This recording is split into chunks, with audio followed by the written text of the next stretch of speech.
रामकृष्ण हरी. आजपासून आम्ही एक नवीन ब्लॉग सुरू करत आहोत. वारी 2024 या निमित्त सर्व संतांचे चरित्र, काही जीवनचरित्रातले काही भाग सांगण्याचा प्रयत्न, आणि त्यामागचा उद्देश हाच आहे की संत चरित्र आणि संत बोध हा दोन्ही एकत्र कसा भोगता येईल याचा व्हिडिओ आपण बनवत आहोत. आणि ह्या व्हिडिओच्या माध्यमातून भक्तांमध्ये म्हणजे सामान्य जनामध्ये की भक्ती रुजवणे, भक्ती हे रुजवणं, जसं एक बीज हे पेरण्याकरता किंवा उगण्याकरता त्याला पेरावं लागतं, त्याची मशागत करावी लागते. ह्याचा उद्देश हा व्हिडिओचा हाच आहे की समाजामध्ये भक्ती प्रेम हे रुजवावं आणि त्याच्यातून काय प्राप्त होणार तर आनंद म्हणजे ज्या अवस्थेत आहेत, ज्या स्थितीत आहेत त्या स्थितीमध्ये आनंद घेऊन त्याचा उपभोग घेणं हेच आपल्या हातात आहे. कुठली परिस्थिती आपल्यावरती येते हे आपल्या हातात नाही.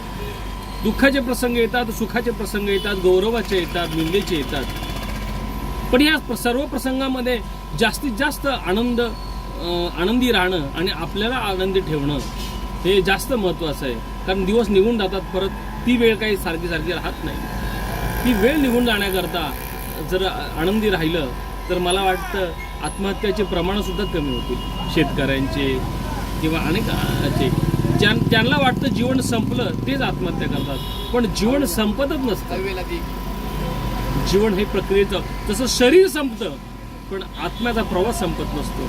म्हणून भक्तगण हो किंवा प्रेमी हो, संत देव कसा आपल्यावरती प्रेम करतो याचा अनुभूती संत चरित्राच्या माध्यमातून आपण एक घेत जाऊ.